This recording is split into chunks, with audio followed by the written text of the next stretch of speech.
Kita lanjut ke kelompok-kelompok religius ya. Yang bagian C, kelompok-kelompok religius. Nah, tadi udah disebut ada Saduki, ada Farisi. Siapa sih mereka? Nah, kadang-kadang kita membaca kitab suci pikirnya itu orang yang sama semua gitu loh. Karena ya mereka punya satu agenda, yaitu mau menyalibkan Yesus. Akhirnya kita menyamakan semua gitu. Farisi, ahli Taurat, Saduki. Nah, sebenarnya itu mereka berbeda. Mereka berbeda satu sama lain. Bahkan untuk kitab sucinya aja mereka beda loh harusnya. Kalau Bapak Ibu pelajari ya. Nah, mereka itu berbeda. Nah, coba kita lihat sekarang. Farisi itu seperti apa? Farisi itu menurut kebanyakan ahli, sejarahnya timbul kaum Farisi itu harus ditelusuri hingga zaman pemberontakan Makabe. Nah, jadi kalau bicara Farisi, salah kalian buang Deuterokanonika. Salah. Kalau berbicara Farisi. Karena sejarahnya ada di Makabe loh. Ya. Kaum Farisi ini. Di tahun 167-164 sebelum Masehi terjadilah pemberontakan orang-orang Yudea melawan Antiochus Epiphanes, yakni penguasa Syria yang menjajah Palestina pada waktu itu. Antiochus Epiphanes melakukan hal-hal yang amat menyakiti hati orang Yahudi. Ia mengambil barang-barang berharga dari Bait Allah di Yerusalem. 1 Makabe 1 ayat 20 sampai 24. Ngomongnya Farisi. Loh, siapa itu Farisi? Ayo. Bagaimana sejarah Farisi?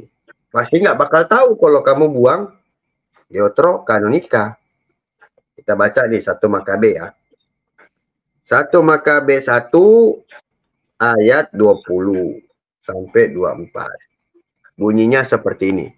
Sesudah mengalahkan Mesir dalam tahun 143, maka kembalilah Antiochus dan menyerbu Israel, serta naik menyerang kota Yerusalem dengan tentara besar. Ia memasuki bait suci dengan congkaknya. Diangkutnya lah mesbah emas, kandil, segala perkakasnya, meja roti sajian, bokor penyiram, cawan, perukupan emas, tabir, semua karangan dan segenap perhiasan emas yang ada pada muka bait Allah, yang seluruh lapis emasnya direnggutkan oleh Antiochus. Diambilnya juga perak, emas, dan perkakas berharga, serta harta benda tersembunyi yang ditemukannya. Kemudian Antiochus pulang ke negerinya dengan membawa semuanya itu. Setelah ditumpahkannya banyak darah dan diucapkannya kata-kata yang congkak sekali. Nah, itu sejarahnya Farisi. Ya. Jadi, kalau Deuterokanonika itu nggak penting, kalian akan kehilangan banyak hal dari kitab suci. Ya, sejarah-sejarah seperti ini kalian akan tidak pernah tahu kalau kalian tidak punya Deuterokanonika. Nah, kemudian melarang orang Yahudi menepati hukum Sabat dan sunat, mendirikan banyak kuil berhala di Palestina, bahkan mendirikan altar kurban pada dewa Zeus pengganti altar kurban bakaran di Bait Allah. Pemberontakan yang dipimpin oleh keluarga Imam Matatias yang saleh dan perkasa itu pada akhirnya dimenangkan oleh orang Yahudi. Dengan demikian dari 142 sampai dengan 63 sebelum Masehi, praktis bangsa Yahudi memperoleh kemerdekaan. Merajalah di Yudea dan di banyak daerah lain di Palestina keturunan Matatias yang disebut dinasti Hasmonea atau yang lebih dikenal dengan nama keluarga Makabe. Keberhasilan perang ini antara lain berkat adanya dukungan dari kaum Kasidim atau kaum saleh. Mereka lah yang dimaksud dalam 1 Makabe 2 ayat 42. Nah, kita ke 42. Masing-masing harus melepaskan adatnya sendiri, maka semua bangsa menyesuaikan diri dengan titah raja itu. Oh, ini 1 Makabe 1, sorry. 1 Makabe 2 ayat 42. Kemudian menggabungkan diri dengan Matatias dan anak buahnya kaum mursyid, orang-orang gagah perkasa dari Israel, dan barang siapa yang berbakti kepada Taurat. Nah, benar kan? Namun setelah dinasti Hasmonia itu memerintah, pelan-pelan mereka mengabaikan kaum Kasidim dan lebih berpihak kepada para imam kelas atas dan pemuka-pemuka Yahudi yang lebih terbuka terhadap kebudayaan Yunani, suatu hal yang ditolak oleh kaum Kasidim. Selain itu, kaum Kasidim juga tidak setuju jika para penguasa Hasmonean merangkap tugas sebagai imam agung, sebab mereka itu bukan keturunan imam agung Sadok. Karena kecewa, mereka lalu memisahkan diri menjadi satu golongan yang menyebut diri atau mungkin juga dijuluki orang Perusim. Kebanyakan ahli berpendapat bahwa kata Perusim berasal dari kata kerja Ibrani paras, yang artinya membelah atau membagi atau memisahkan diri. Mereka itu kelompok terpisah, dalam arti terpisah dari orang-orang lain yang mereka anggap tidak setia kepada agama Yahudi yang sejati. Mereka sangat memperhatikan kesucian kultis. Peraturan mengenai kesucian kultis yang berlaku untuk para imam dan kaum Lewi dikenakan pada semua orang Farisi, juga dalam hidup sehari-hari. Mereka menyebut orang-orang Yahudi lain yang tidak termasuk kelompok mereka sebagai Amha Aretz atau rakyat tanah itu. Suatu julukan yang bernada negatif, artinya orang Yahudi lain mereka menganggap tidak mengenal Taurat, sehingga tidak takut berbuat dosa. Dari orang-orang semacam inilah orang Farisi memisahkan diri, tidak mau bertamu pada Amha Aretz. Seperti sudah jelas dari uraian di atas, kebanyakan orang Farisi adalah kaum awam, meskipun ada juga sedikit anggota dari golongan imam kelas bawah. Di antara sesama Farisi terdapat hubungan yang akrab dan sikap mereka terhadap orang lain cukup sopan dan halus. Golongan Farisi menerima tradisi tertulis, yakni kitab Taurat Musa dan kitab para nabi, maupun tradisi lisan yang jelas lebih luas daripada sekedar tradisi tertulis. Dari keyakinan mereka, tradisi lisan itu juga diberikan oleh Tuhan kepada Musa, lalu disampaikan secara turun-temurun melalui orang-orang pilihan Allah. Berikut ini adalah kutipan terkenal dari Abot. Musa telah menerima hukum dari Sinai dan menyerahkannya kepada Yosua, dan Yosua kepada para penatua, dan para penatua kepada para nabi, dan para nabi menyerahkannya kepada para anggota sinagoga agung. Yang dimaksud dengan hukum dalam kutipan ini di atas adalah tradisi lisan yang merupakan tafsiran dan perluasan dari Taurat tertulis. Nah, kalau baca ini, maka pihak komunitas gerejawi, itu tuh Katolik mengikuti tradisi sama seperti orang Farisi. Nah, ya kan? Seperti begitu, ya. Padahal sebenarnya kita bukan soal ikut atau mengikuti Farisi, tetapi kita melihat memang faktanya seperti itu. Dalam hal ini saya membenarkan apa yang dikatakan oleh Farisi, ya. Dalam hal ini saya membenarkan apa yang dikatakan oleh Farisi.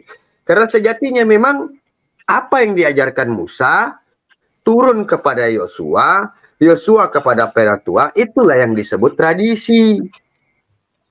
Bukan soal adat istiadat. Ini yang dinamakan tradisi. Pengajaran turun-menurun ya. Iya. Paradosis. Dalam hal ini aku benarin Farisi, bukan mengikuti, bukan soal ikut mengikuti, tapi memang benar seperti itu adanya. Pengajaran yang turun-temurun itu disebut tradisi. Sama seperti begini aku bilang ya. Orang tua Anda Kristen. Saat Anda lahir, Anda diajar pergi ke gereja. Diajar pergi sekolah minggu. Diajar untuk menjadi Kristen. Itu tradisi namanya, Bung. Apa dong namanya kalau bukan tradisi? Itu tradisi. Apa yang diketahui oleh orang tuamu diajarkan kepada kamu. Itu tradisi.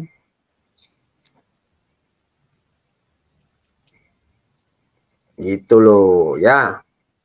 Nah, kaum Farisi menaruh antipati terhadap unsur-unsur asing.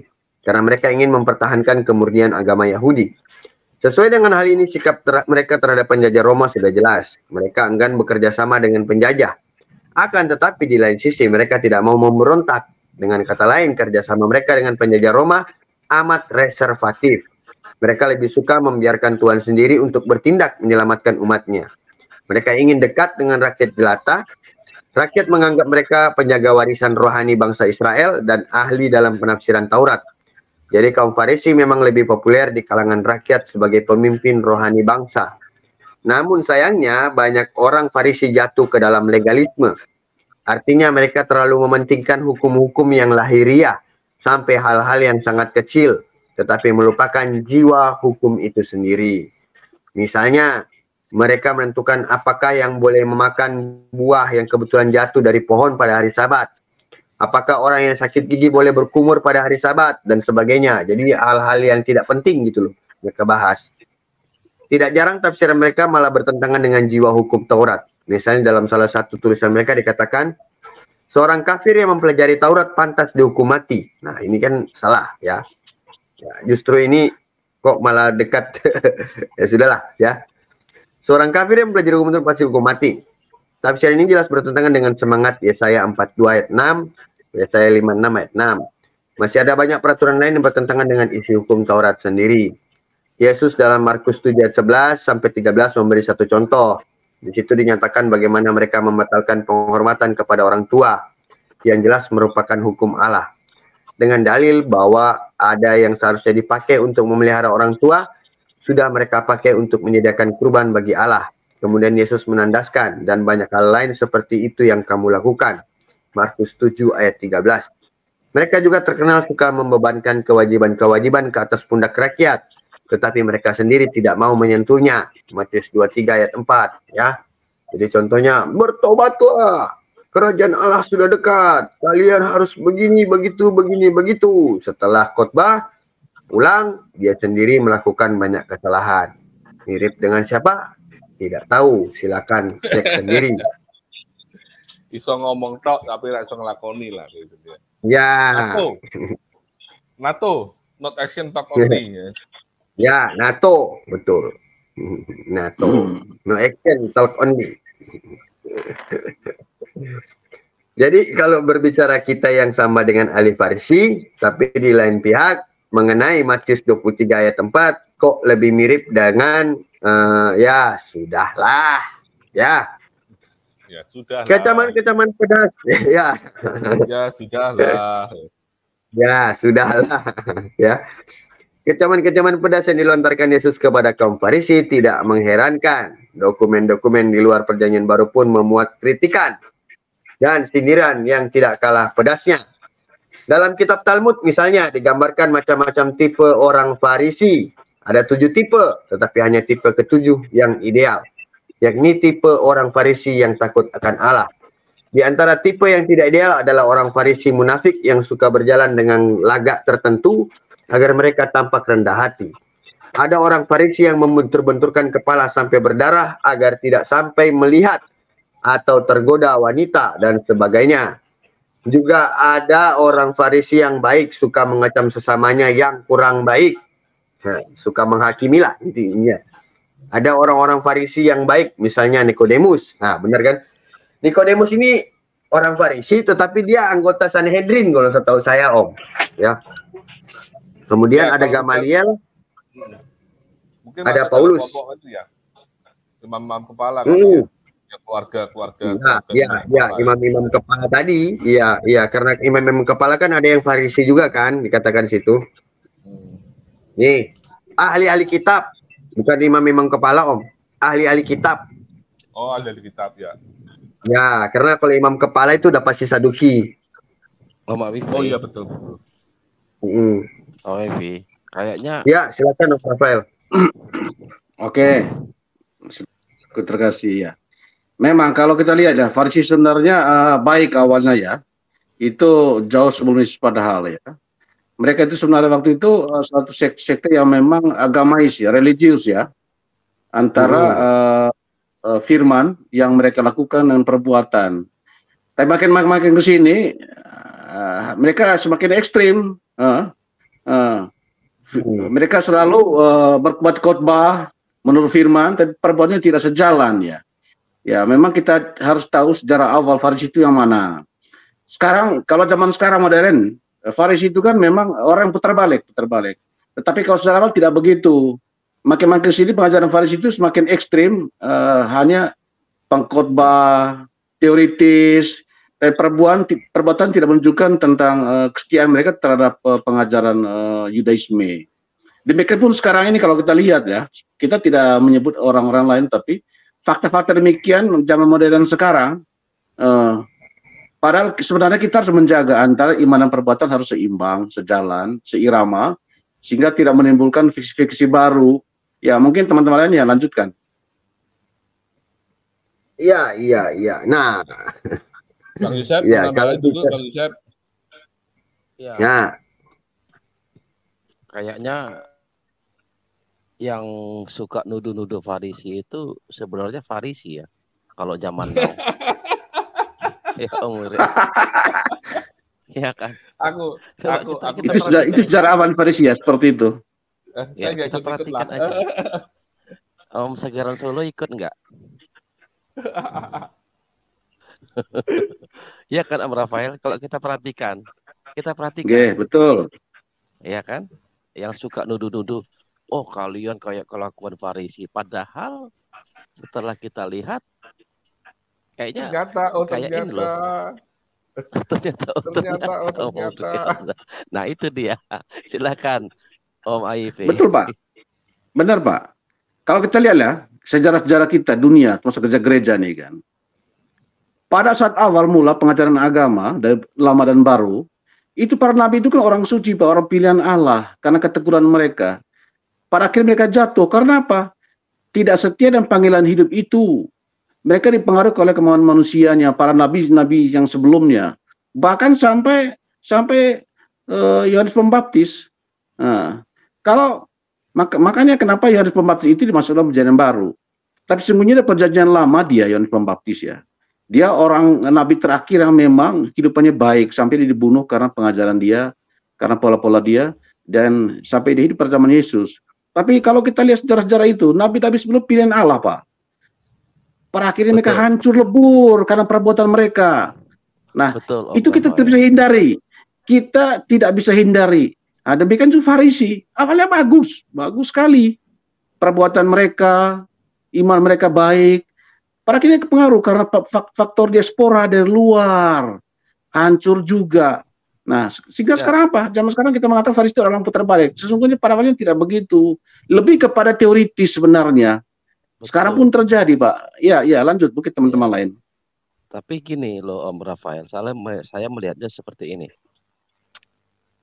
Kalau tadi kita lihat Yohanes Pembaptis itu siapa? Nanti masuk itu ke bagian SNI. Ya, Yohanes. Kalau Yohanes itu SNI. SNI. Ya, jangan dulu ke situ supaya sebentar nanti SNI kita bahas itu. Nah, tetapi ini, ya silakan.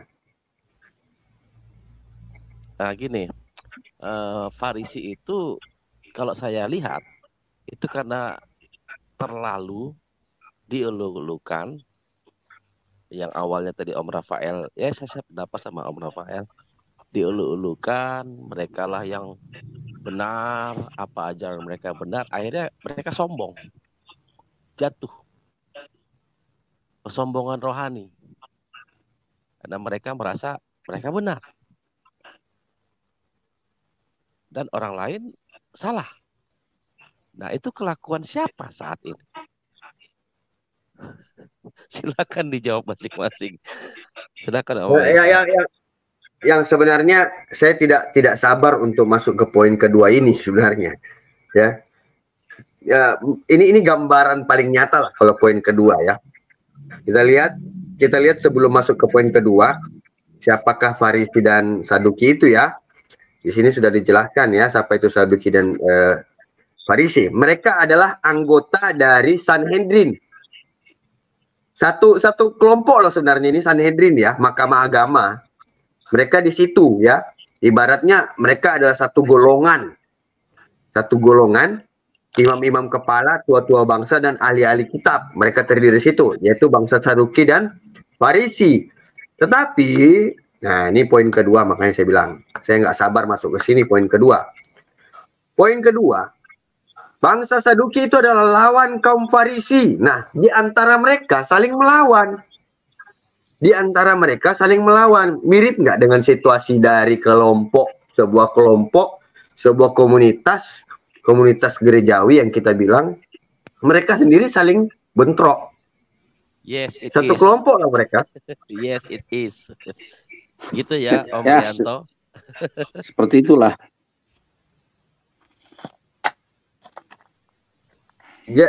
Jadi jelas kan, ya, gambarannya kita langsung bisa lihat gitu loh. Mereka satu kelompok, mereka satu golongan, tapi saling tentang. Farisi dan Saduki. Ya. Nah, kalau berbicara tadi Yohanes Pembaptis sebelum masuk ke Eseni ya. Nah, intinya adalah mereka tidak senang di luar golongan Sanhedrin itu ada orang yang menonjol, apalagi dari sisi keagamaan.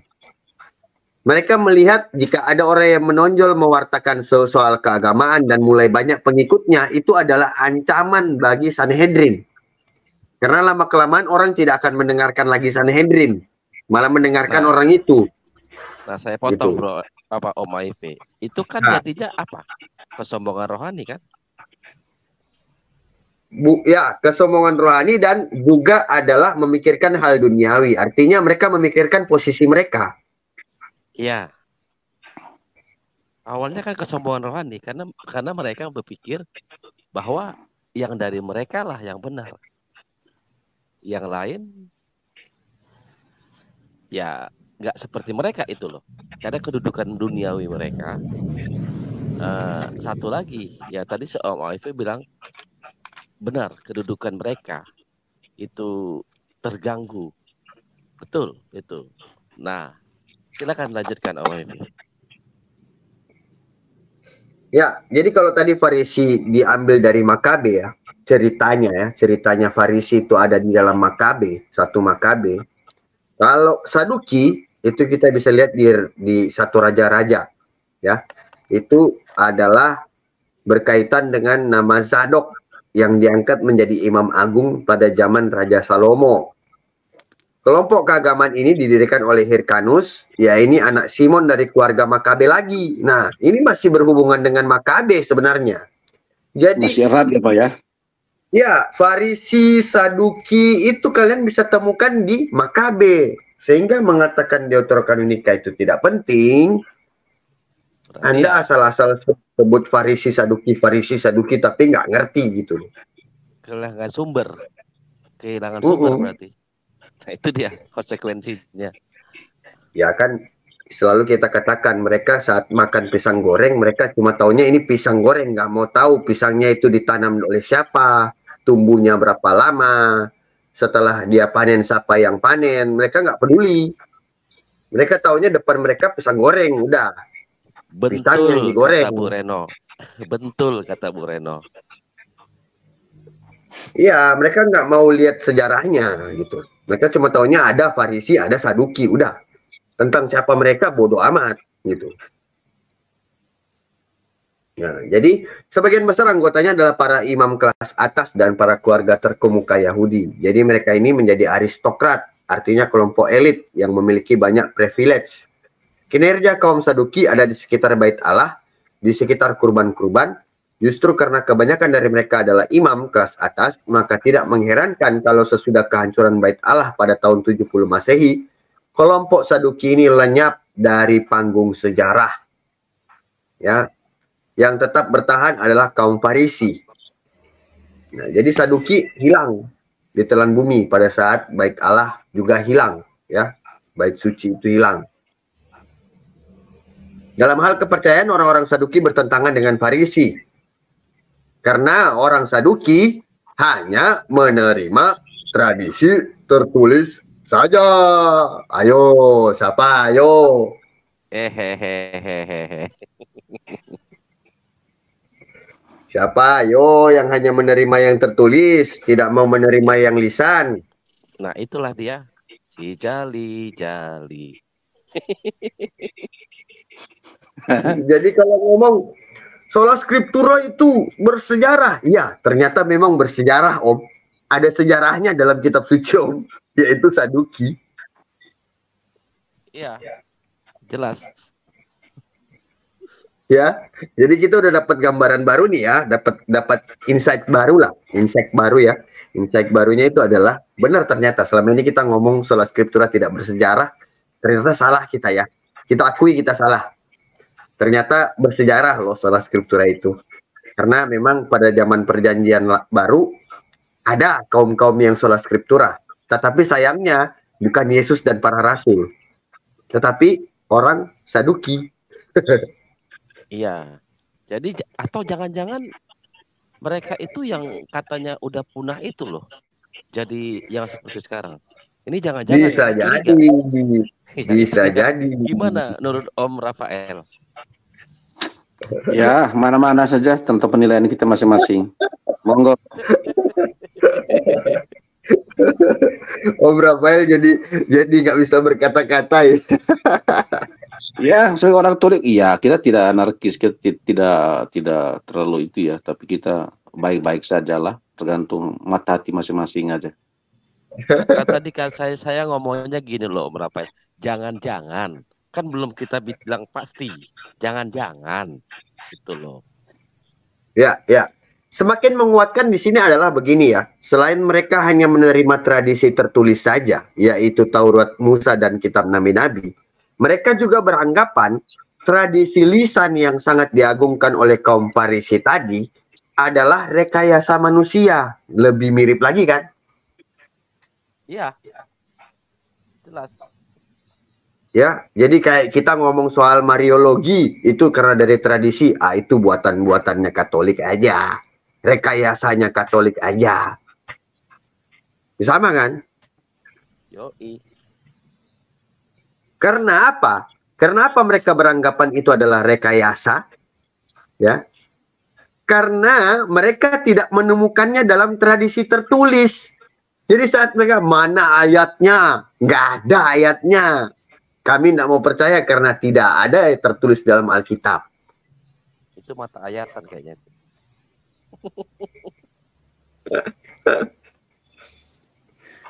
Maka karena mereka tidak percaya sesuatu yang tidak tertulis, mereka jadi tidak percaya adanya kebangkitan badan. Itu tercantum dalam Markus 12 ayat 18 sampai 27. Dan memang kita tahu bersama ya, suku atau sekte Saduki ini memang tidak percaya akan adanya kebangkitan badan ya. Markus 12 ayat 18 sampai 27. Nah, begini bunyinya. Datanglah kepada Yesus beberapa orang Saduki yang berpendapat bahwa tidak ada kebangkitan. Jadi kalau orang mati udah mati ya. Mereka bertanya kepadanya, "Guru, Musa menuliskan perintah ini untuk kita. Jika seseorang yang mempunyai saudara laki-laki mati dengan meninggalkan seorang istri, tetapi tidak meninggalkan anak, saudaranya harus kawin dengan istrinya itu dan membangkitkan keturunan bagi saudaranya itu. Adalah 7 orang bersaudara. Yang pertama kawin dengan seorang perempuan dan mati dengan tidak meninggalkan keturunan. Lalu yang kedua juga mengawini dia dan mati dengan tidak meninggalkan keturunan. Demikian juga dengan yang ketiga dan begitulah seterusnya. Ketujuhnya tidak meninggalkan keturunan. Dan akhirnya sesudah mereka semua, perempuan itu pun mati. Pada hari kebangkitan bila mana mereka bangkit, siapakah yang menjadi suami perempuan itu? Sebab ketujuhnya telah beristrikan dia." Nah, jadi ngetes nih ya. Jawab Yesus kepada mereka, "Kamu sesat justru karena kamu tidak mengerti kitab suci maupun kuasa Allah." Jadi orang-orang Saduki ini dibilang sama Yesus orang-orang yang tidak mengerti kitab suci. Padahal mereka hanya percaya yang tertulis saja.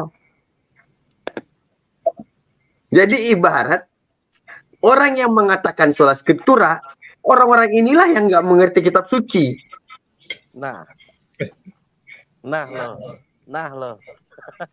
Itu kata Yesus loh. Iya, nah loh. Kira-kira gimana itu? Ada nggak kira-kira sekarang seperti itu? Contoh, kita Sola scriptura tidak mengarah kepada suatu sekte yang ada sekarang loh ya. Kita berbicara sola scriptura kan artinya hanya tertulis kan? Betul. Nah, kita lagi bicara Saduki. Iya. Ya kayak gitu kan, nggak tertulis mengenai kebangkitan orang mati. Nah berarti Ya, mereka nggak mereka percaya menolak ada kiamat. adanya arwah-arwah itu, Om. Ya, ya berarti mereka kan bilang kalau orang sudah mati ya sudah mati, Iya, ya sudah. tidak lagi. Heeh. Nah itu dia. Kira-kira kok kayaknya mirip-mirip, rada-rada mirip lah. Nah, itu loh. Ya silakan lanjutkan lagi Om. Ya, jadi bahkan ya, mereka tidak menerima adanya malaikat dan roh yang jelas sering disebut dalam kitab Taurat. Nah ini kenapa dia tidak mengerti kitab suci, tidak percaya adanya malaikat dan roh, padahal di kitab Taurat ada tertulis. Bahkan kitab Kejadian kan roh Allah melayang-layang. Tapi mereka nggak percaya adanya roh. Sebab, ya, di Kisah Para Rasul 23 ayat 8 bunyinya, sebab orang-orang Saduki mengatakan bahwa tidak ada kebangkitan dan tidak ada malaikat atau roh. Tetapi orang-orang Farisi mengakui kedua-duanya.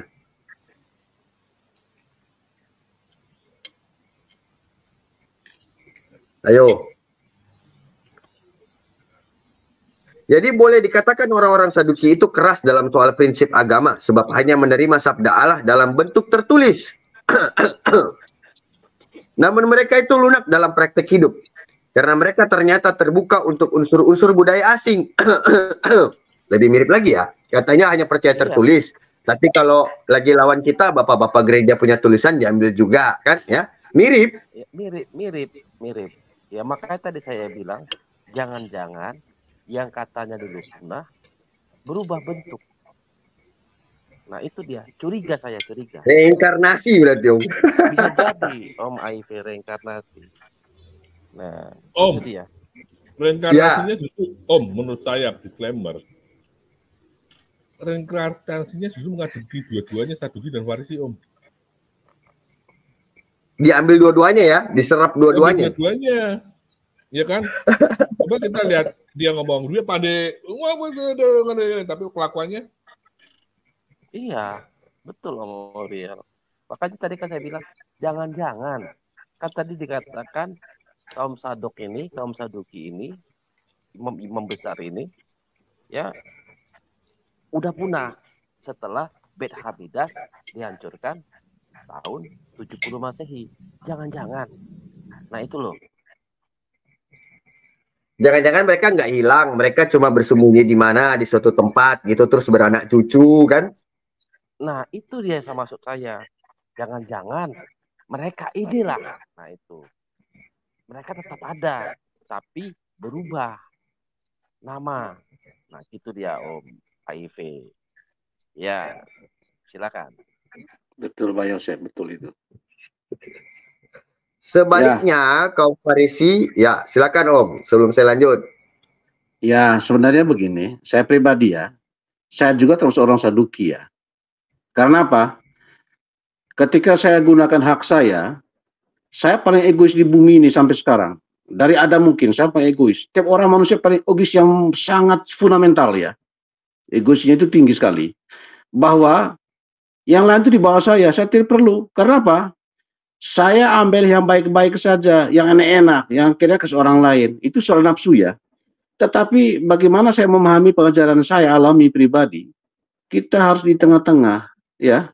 Di tengah-tengah, seperti apa kata Tuhan kepada saya. Misalnya, saya orang berdosa. Hai Rafael, adalah engkau tulus seperti merpati, cerdas seperti ular. Nah, kita harus di tengah-tengah. Kalau saya hari-hari, sebagai orang Saduki ya, saya pakai kata tulus. Hari-hari orang sebodoh saya. Kalau saya seperti ular, hari-hari orang saya sebodoh orang. Artinya apa? Saya kalau gunakan sebagai orang Saduki, sangat luar biasa fanatisme, sangat kencang dan egois tingkat tinggi terbesar dunia. Tetapi saya memahami pengajaran saya alami, ajaran gereja saya pribadi ya. Situlah membuat saya rem-rem. Karena apa? Sesuaikan dengan hati saya dalam hati dan perbuatan saya. Itu lebih penting sebenarnya. Bukan perestroika, bukan hanya konsep. Itu penting bagi saya. Itulah membuat saya rem. Tapi kalau saya egois lebih tinggi. Maunya orang dunia harus ikut seperti Rafael ini. Harus seperti Yosef, harus. Bagaimana kita berada sekarang? Supaya apa? Orang lain butuh saya butuh orang lain. Itu paling penting bagi saya, Pak. Lanjut. Betul, dan itu sebenarnya inti dari perbuatan kasih, Om. Itu inti dari kasih, bahwa kita harus berguna bagi orang lain dan kita juga membutuhkan orang lain gitu. Ya. Nah, saya lanjut. Sebaliknya kaum Farisi dalam soal prinsip agama lebih longgar karena menerima baik tradisi tertulis maupun lisan. Tetapi dalam menerapkan tafsiran-tafsiran dan tradisi nenek moyang, mereka itu sangat keras dan kaku. Nah, orientasi politik atau sikap mereka terhadap penjajah Roma berbeda dengan sikap orang Farisi. Berhubung banyak orang Saduki, imam kelas atas dan tuan tanah, maka mereka lebih suka tidak mencari perkara dengan penjajah Roma. Mereka ingin mengamankan status mereka dengan kesediaan untuk bekerja sama dengan pemerintah Romawi. Paling kurang mereka tidak melawan penjajah. Orang-orang Saduki tidak begitu akrab di antara mereka sendiri, maupun terhadap orang-orang di luar kelompok mereka. Kata orang, tingkah laku maupun perkataan-perkataan mereka itu kasar. Mungkin disebabkan oleh asal-usul dan kedudukan mereka yang cukup tinggi, sehingga mereka itu cenderung sombong.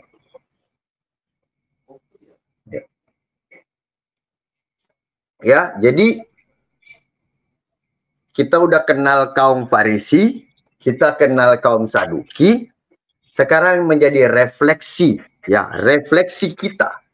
Ya, kita nggak ngomong orang lain dulu, benar kata Om Rafael, menjadi refleksi kita pribadi.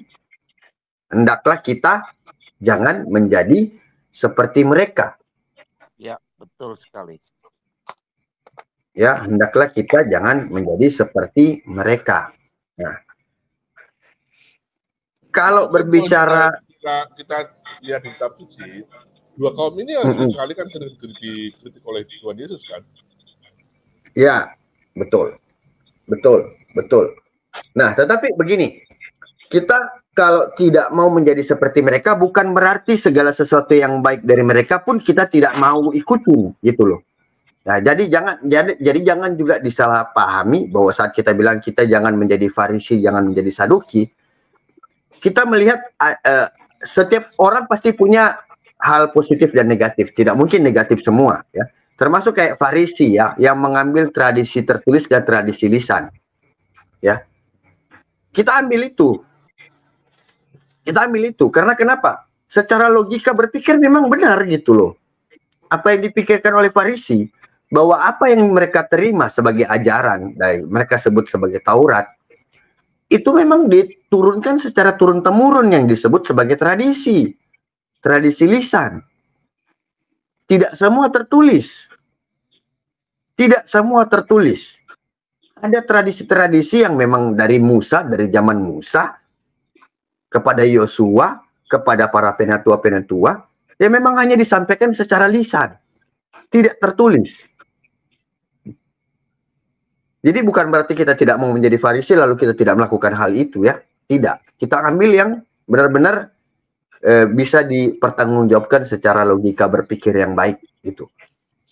Ya. Mengenai Saduki yang hanya tertulis, kita melihat lagi juga dalam pengujiannya.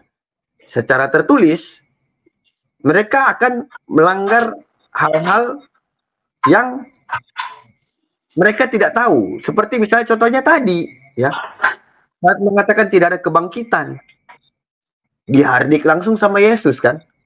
Kamu sebenarnya mengatakan dirimu hanya mengakui yang tertulis, tapi sebenarnya kamu tidak mengerti apa yang tertulis itu. Ya, jadi seperti itu. Ya, tapi kita dapat insight baru lah, ya. Melihat keadaan zaman sekarang, kita sudah bisa langsung mengetahui bahwa ternyata pendahulu-pendahulu di zaman perjanjian lama dan baru pun sudah ada orang-orang yang seperti itu, ya. Jadi kita nggak perlu terlalu juga panik, nggak perlu terlalu kaget, nggak perlu terlalu juga ofensif, ya. Karena ya hal itu ya sama seperti dikatakan tidak ada yang baru di bawah kolong langit ini, ya. Memang semuanya berulang lah ya. Bahkan termasuk orang-orang yang seperti itu pun pasti akan ada terus sepanjang zaman.